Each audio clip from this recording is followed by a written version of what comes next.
प्रदूषित विचारों के बाद अब हम प्रदूषित पानी का डीएनए टेस्ट करेंगे। आजकल आप देखते होंगे प्रदूषित विचार आपने देख लिए, प्रदूषित हवा आपके चारों तरफ है, अब आप सांस नहीं ले सकते, और अब प्रदूषित पानी की बारी है। यानी अब इस देश में विचार प्रदूषित हो रहे हैं, हवा प्रदूषित हो रही है, पानी प्रदूषित हो रहा है। हिंदू धर्म में कहा जाता है कि मानव शरीर 5 तत्वों से मिलकर बना है और ये तत्व होते हैं जल, आकाश, वायु, अग्नि और पृथ्वी। ये पांचों तत्व पृथ्वी पर जीवन का आधार हैं। लेकिन अगर भविष्य में इंसानों को किसी दूसरे ग्रह पर बसना होगा तो किन तत्वों की जरूरत होगी? अमेरिकी अंतरिक्ष एजेंसी नासा के एम्स रिसर्च सेंटर के मुताबिक किसी दूसरे ग्रह पर मानव सभ्यता बसाने के लिए 5 चीजें सबसे ज्यादा जरूरी हैं, और ये हैं जल, सूर्य की रोशनी यानी सनलाइट, वायु यानी ऑक्सीजन, इंसानों के रहने लायक तापमान टेम्परेचर और नाइट्रोजन। आपको जानकर बहुत दुख होगा कि इंसानों ने वैज्ञानिक और धार्मिक दृष्टि से जीवन के लिए आवश्यक इन तत्वों का विनाश करना अब बहुत तेजी से शुरू कर दिया है। यानी जो चीजें पृथ्वी पर जीवन के लिए अनिवार्य हैं, उनमें से ज्यादातर हम अब नष्ट कर चुके हैं या करने की राह पर हैं। हमारे देश के ज्यादातर शहरों में हवा सांस लेने के काबिल नहीं बची। जमीन पर चलने के लिए अभी जगह नहीं है। यानी अगर आप सड़कों पर निकलेंगे तो सिर्फ ट्रैफिक जैम आपको मिलेंगे और दुर्घटनाओं का एक बहुत बड़ा आपको आशंका लगी रहेगी। सड़क पर आप चल नहीं सकते दुर्घटनाओं और ट्रैफिक जैम की वजह से, अतिक्रमण की वजह से। यानी जमीन गई। हवा में सांस नहीं ले सकते क्योंकि धुआं ही धुआं है। जलवायु परिवर्तन ने पृथ्वी के तापमान पर दुष्प्रभाव डालने शुरू कर दिए हैं और अब भारत के ज्यादातर शहरों में पीने का पानी भी जहरीला हो चुका है। तो अब आप सोचिए बचकर आप कहां जाएंगे? उपभोक्ता मामलों के मंत्रालय के मुताबिक देश के 21 में से 15 शहरों का पानी पीने लायक नहीं है। सिर्फ 6 शहरों को अगर हम छोड़ दें तो बाकी सभी शहरों में पानी के जितने भी सैंपल्स लिए गए सब के सब जांच में फेल हो गए। इन शहरों में 21 राज्यों की राजधानियां और बड़े बड़े शहर शामिल हैं इस लिस्ट में। ब्यूरो ऑफ इंडियन स्टैंडर्ड्स द्वारा की गई इस स्टडी के मुताबिक पीने के पानी की गुणवत्ता के मामले में हमारे देश की राजधानी दिल्ली सबसे बुरी स्थिति में है। यानी दिया तले अंधेरा का जो आपने मुहावरा सुना होगा वो यही है। राजधानी दिल्ली में भी अगर ये स्थिति है तो फिर बाकी जगह क्या होगा आप सोच लीजिए। दिल्ली में 11 अलग अलग जगहों से पानी के सैंपल्स लिए गए थे, लेकिन सभी सैंपल्स जांच में बुरी तरह से फेल हुए। अलग अलग शहरों से लिए गए पानी के इन सैंपल्स की जांच 19 पैमानों पर की गई और दिल्ली का पानी सभी पैमानों पर बुरी तरह फेल हुआ। जिन स्थानों से पानी के नमूने लिए गए उनमें भारत के उपभोक्ता मामलों के केंद्रीय मंत्री रामविलास पासवान का घर और उनका दफ्तर भी शामिल है। यानी उनके घर में भी जो पानी आ रहा है, एक केंद्रीय मंत्री के घर में जो पानी आ रहा है वो भी पीने के काबिल नहीं है। तो आपकी क्या बिसात? इस स्टडी के मुताबिक पूरे भारत में मुंबई का पानी सबसे बेहतर है। मुंबई में 10 जगहों से पीने के पानी के सैंपल्स लिए गए और जांच में ये सभी सैंपल्स सभी पैमानों पर खरे उतरे। इसलिए अगर आप मुंबई में रहते हैं तो आपके लिए आज का दिन खुशी का दिन होना चाहिए कि कम से कम आपके पेट में साफ पानी तो जा रहा है। पानी की गुणवत्ता के मामले में दूसरे नंबर पर हैदराबाद और भुवनेश्वर है, जबकि झारखंड की राजधानी रांची इस रैंकिंग में तीसरे स्थान पर है। सबसे बुरी हालत देश की राजधानी दिल्ली की है, जो इस रैंकिंग में आखिरी यानी 15वें स्थान पर है। दिल्ली के बाद कोलकाता, चेन्नई, देहरादून, जयपुर, जम्मू और लखनऊ की हालत सबसे ज्यादा खराब है। यानी अगर आप देश में के इन शहरों में रहते हैं और जल को जीवन मानते हैं तो हो सकता है कि यही जल आपके जीवन के लिए सबसे बड़ा खतरा बन चुका हो। नीति आयोग के मुताबिक भारत में उपलब्ध 70% पानी दूषित है। 70% पानी दूषित है और पानी की गुणवत्ता के मामले में भारत पूरी दुनिया में 122 देशों में 120वें नंबर पर है। भारत के उपभोक्ता मंत्रालय ने जिन 21 शहरों पर यह स्टडी की, उन सभी शहरों को स्मार्ट सिटी और भविष्य के शहरों के तौर पर विकसित किया जा रहा है। अब आप खुद सोचिए कि जिन शहरों में पीने का पानी तक जहरीला हो चुका हो, उन्हें स्मार्ट सिटी कैसे बनाया जाएगा। आज ये मुद्दा देश की संसद में भी उठा, जहां नेताओं ने पानी के प्रदूषण को लेकर चिंता जताई। लेकिन सवाल यह है कि क्या इस चिंता से इस समस्या का कभी कोई हल निकलेगा? और हम केजरीवाल जी से कहना चाहते हैं, आप शाम तक दो नाम, कल तक नाम दो, परसों तक नाम दो। अब इनके जो हैं राज्यसभा के सदस्य हैं, कोई हैं, बोलते रहते हैं, अरे एमएलए से पूछो ना, कोई भी एमएलए दिल्ली का कह दे, हिम्मत है तो पब्लिकली कहे कि साहब हमारे एरिया में जो है पानी जो है स्वच्छ मिलता है और क्या कहते हैं पीने लायक पानी है। कोई नहीं कह सकता है। इसलिए हम इसमें कोई राजनीति करना नहीं चाहते हैं, हम कोई वाद विवाद में जाना नहीं चाहते हैं। हम स्वागत करते हैं, हमारा मेन मकसद है कि लोगों को स्वच्छ पानी मिले, पीने का पानी मिले। दिल्ली की गलियों में हाहाकार है सर, पानी के लिए गली गली चित्कार है, गली में कोई भी विधायक यहाँ का नहीं जा सकता है। और मैं आपसे प्रार्थना करना चाहता हूं कि बीआईएस के इस टेस्ट के बाद जो फेल हुआ है, कोई न कोई ऐसी व्यवस्था किया जाए सर कि ऐसे लोगों को, जो लोग पानी इतना खतरनाक जहरीला पानी दे रहे हैं, इस पे कुछ तो कार्रवाई होनी चाहिए। एक और अनुमान के मुताबिक भारत में दूषित पानी को साफ करने वाले आरओ सिस्टम का बाजार फिलहाल 4,200 करोड़ रुपए का है और वर्ष 2024 तक ये 7 गुना बढ़कर करीब 29,000 करोड़ रुपए का हो जाएगा। यानी अब आपको हवा साफ करने के लिए अपने घर में एयर प्यूरिफायर्स लगाने पड़ेंगे और पानी साफ करने के लिए तो आप में से बहुत सारे लोगों ने पहले ही अपने घर में आरओ सिस्टम लगा लिए होंगे। यानी सरकारें ना तो आपको साफ पानी दे सकती हैं, सरकारें ना आपको साफ हवा दे सकती हैं, सरकारें आपको स्कूल नहीं दे सकती, सरकारें आपको अस्पताल नहीं दे सकती। लेकिन क्या आपको यह भी पता है कि आरओ सिस्टम जो होता है वो आपके 1 लीटर पानी को पीने लायक बनाने के लिए करीब 3 लीटर पानी बर्बाद करता है। यानी अगर एक परिवार में 5 लोग रहते हैं और वो प्रतिदिन 20 लीटर पानी का इस्तेमाल खाना बनाने और पीने के लिए करते हैं, तो ये 20 लीटर पानी 60 लीटर पानी को बर्बाद करके हासिल होता है। यानी महीने भर में करीब 1800 लीटर पानी बर्बाद हो जाता है। और फिर हम ये भी कहते हैं कि पानी को बर्बाद मत कीजिए। सेंट्रल ग्राउंड वाटर अथॉरिटी के मुताबिक भारत में एक मध्य वर्गीय परिवार में प्रति व्यक्ति पानी की खपत करीब 135 लीटर है। लेकिन ये 135 लीटर पानी उन खुशनसीब भारतीयों को ही मिल पाता है जिनके घरों तक पानी पहुंचता है, क्योंकि नीति आयोग के मुताबिक भारत के 60 करोड़ लोग गंभीर जल संकट का सामना करते हैं और 2020 तक देश के 21 शहरों में ग्राउंड वाटर पूरी तरह से समाप्त हो जाएगा। इन शहरों में बेंगलुरु, दिल्ली और चेन्नई जैसे बड़े शहर शामिल हैं। यहां पर ग्राउंड वाटर समाप्त हो जाएगा। यानी एक तरफ तो हमारे देश में लोगों के पास पीने का पर्याप्त पानी ही नहीं है और जिन्हें यह पानी मिल भी रहा है उनकी सेहत को इससे नुकसान हो रहा है। वायु प्रदूषण के मामले में दुनिया के 10 सबसे ज्यादा प्रदूषित शहरों में से 10 में से 7 भारत के शहर हैं और 30 सबसे ज्यादा प्रदूषित शहरों में से 22 शहर हमारे ही देश भारत के हैं।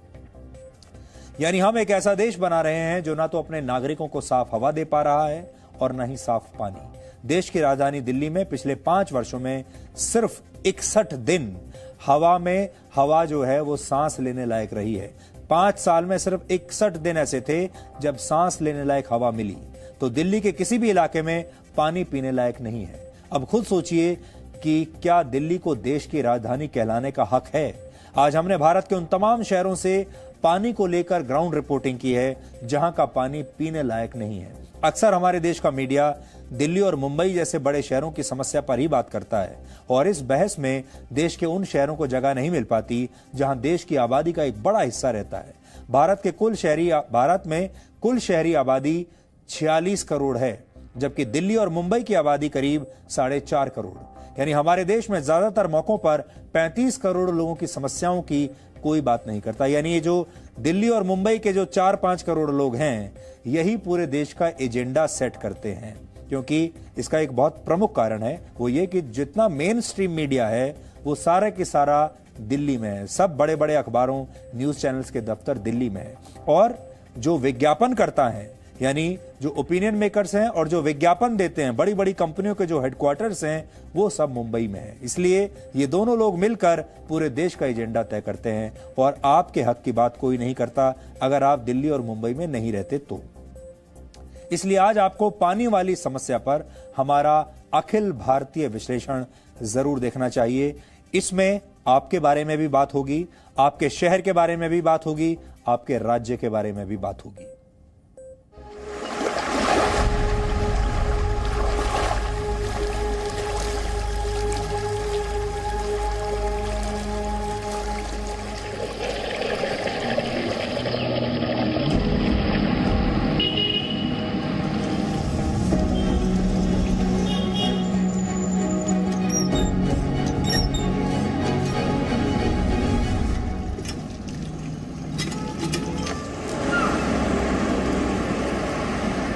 देश की राजधानी में हवा पानी खराब है।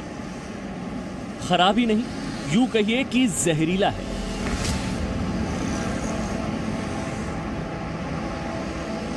वैसे तो दिल्ली सरकार हर परिवार को 20,000 लीटर पानी मुफ्त दे रही है, लेकिन कहीं मुफ्त में आपको बीमारियां तो नहीं मिल रही। दिल्ली जल बोर्ड का तो दावा है कि दिल्ली के लोगों को आरओ की जरूरत ही नहीं हो, क्योंकि सरकार की कृपा से आपको शुद्ध पानी मिल रहा है। लेकिन सच ये है कि आम लोग तो छोड़िए, दिल्ली में केंद्रीय मंत्री के घर का पानी भी पीने लायक नहीं है। दिल्ली का जो नई दिल्ली इलाका है, वीवीआईपी जोन है, लुटियन जोन इसको कहा जाता है। 12 जनपद केंद्रीय मंत्री रामविलास पासवान का घर है। दिल्ली के जिन 11 जगहों से सैंपल कलेक्ट किए गए पानी के, उसमें एक जगह ये भी थी। 12 जनपद, यहाँ से भी पानी का सैंपल लिया गया था जांच के लिए, और यहाँ का भी पानी 19 अलग अलग मानकों पे यहाँ का पानी भी फेल हो गया। यहाँ का पानी भी पास नहीं हो पाया। तो जरा अंदाजा लगाइए कितनी विकट स्थिति है, कितनी गंभीर स्थिति है कि जब एक वीवीआईपी इलाके में शुद्ध और साफ पानी नहीं मिल रहा है, तो फिर दिल्ली के बाकी इलाकों की क्या बात करें। उपभोक्ता मामलों के मंत्री रामविलास पासवान भी मान रहे हैं कि दिल्ली समेत देश के कई शहरों में साफ पानी बेईमानी है। देखिए, जो 20 स्टेट जो है, जो 20 स्टेट है जहाँ से हम लोगों ने जो है किया है, वो मतलब जगह है, मुंबई है, हैदराबाद है, भुवनेश्वर है, रांची है, रायपुर है, अमरावती है, शिमला है, चंडीगढ़ है, देहरादून, चेन्नई, कोलकाता, दिल्ली। ये सबका और सबका अलग अलग रिपोर्ट है। इस तरीके से हम पढ़े हैं, रैंकिंग भी उसी तरीके से है।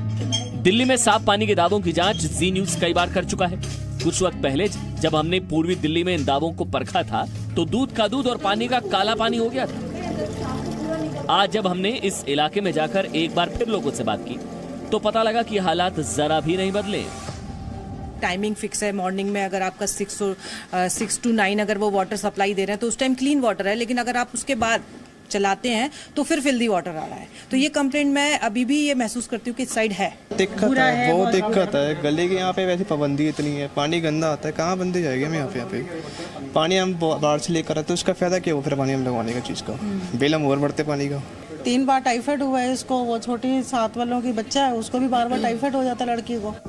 पानी की उपलब्धता सुनिश्चित करने का एक तरीका ये भी है कि बहा दिए गए पानी को ट्रीट करके फिर से पीने लायक पानी बनाया जाए। लेकिन नोएडा जैसे शहरों में बहुत सारे इलाके सीवेज ट्रीटमेंट प्लांट से जुड़े ही नहीं है। इससे नदियां तो प्रदूषित होती हैं, लोगों को साफ पानी भी नहीं मिल पाता। 100% समस्या का समाधान हो गया ऐसा हम भी नहीं कह रहे, लेकिन दिल्ली के अंदर पानी की सप्लाई में और पानी की क्वालिटी के अंदर जमीन आसमान का फर्क पड़ा है ऐसा हम दावा करते हैं और ऐसा दिल्ली की जनता भी मानते हैं। मैंने तो उनसे यही कहा था, मैंने कहा डॉक्टर साहब आप तो डॉक्टर हैं, आप राजनीति मत कीजिए इस तरह की। लेकिन देश की राजधानी चाहे तो मुंबई से सबक ले सकती है, जहां का पानी न सिर्फ सभी पैमानों पर खरा उतरा है, बल्कि बीएमसी और दूसरी संस्थाओं ने मिलकर यह सुनिश्चित किया है कि मुंबई वालों को जो पानी मिल रहा है वो दूषित ना हो। कई सारी झीलें हैं जहां से इनको पानी को लाया जाता है और वहां यहाँ पर रहकर अलग अलग स्टेज में इसको वाटर को ट्रीट कर फिर फाइनली मुंबई में जो रहने वाले लोग हैं उन तक मुहैया करवाया जाता है। यहाँ से अलग अलग स्ट्रीम में अपना सेटलिंग टैंक में जाएगा, जिसको हम लोग प्रीटेटर या क्लैरिफायर बोलते हैं। मुंबई की तरह बिरयानी के लिए मशहूर हैदराबाद का पानी भी ज्यादातर पैमानों पर पास हो गया है। पानी सप्लाई तो अच्छा ही है यहाँ पर, घर से बड़े से लेकर छोटे तक हम लोग यही पानी पीते हैं। पहले थोड़ा खराब आता था पानी, अभी अच्छा आ रहा है। कुछ यूज नहीं करते, मिनरल वाटर कुछ नहीं यूज करते, यही पानी पीते। लेकिन पटना, जयपुर, लखनऊ और देहरादून जैसे शहरों में पानी आपको बहुत बीमार कर सकता है। डर्माटोलॉजिस्ट के जाना पड़ता है रेगुलरली, इसकी वजह से जैसे प्योरीफायर्स है वो महीने 2 महीने में ख़राब हो जाते हैं, जिसकी वजह से रिपेयर करवाना पड़ता है। ये सारी इन चीज़ों का समाधान ये सरकार खुद करे, खुद इसके लिए वो जागरूक हो। भारत में 70% पानी पीने लायक नहीं है और ये बात उपभोक्ता मंत्रालय के सर्वे से भी साफ हो गई है। जिन लोगों के पास पैसे हैं वो आरओ लगवा सकते हैं, लेकिन जिनके पास आरओ का विकल्प नहीं वो पानी उबालकर पी सकते हैं। लेकिन अमेरिका जैसे देशों में ना तो पानी उबालना पड़ता है और ना ही आरओ पर मोटी रकम खर्च करनी पड़ती है, और तो और आप बाथरूम के नल से पानी लेकर इत्मीनान से पी सकते हैं।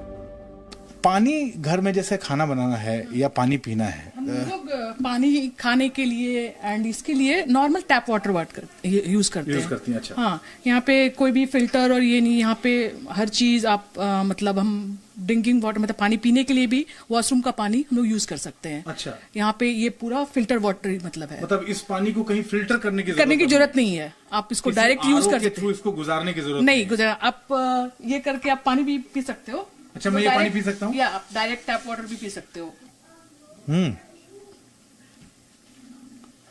इस पानी को पीने से मुझे आपको बिल्कुल कहीं से ऐसा नहीं लगा कि मैं कोई भारत का टैप वाटर पी रहा हूँ, ऐसा नहीं लग रहा। हाँ, क्योंकि उसमें बहुत फर्क हो जाता है। वो अब भारत में मतलब इंडिया में मतलब डायरेक्ट टैप वाटर पियो तो खारा लगता है या टेस्ट में बिल्कुल, यहाँ पे वैसा कुछ नहीं है। अगर आपको पानी में ऐसा लगता है ये पानी पीने के दौरान या इसको इस्तेमाल के दौरान कि कुछ गड़बड़ लग रही है, ये पानी थोड़ा ठीक नहीं लग रहा है, तो यहाँ उस पानी को टेस्ट करने के लिए फ्री किट्स बाजार में होते हैं। आप मार्केट में जाते हैं और उसके लिए आपको पैसे देने की जरूरत नहीं है। वहां पे वो स्टोर्स में वो फ्री किट होता है, पानी को टेस्ट करने वाला किट, वो आप वहां से घर लेके आ सकते हैं।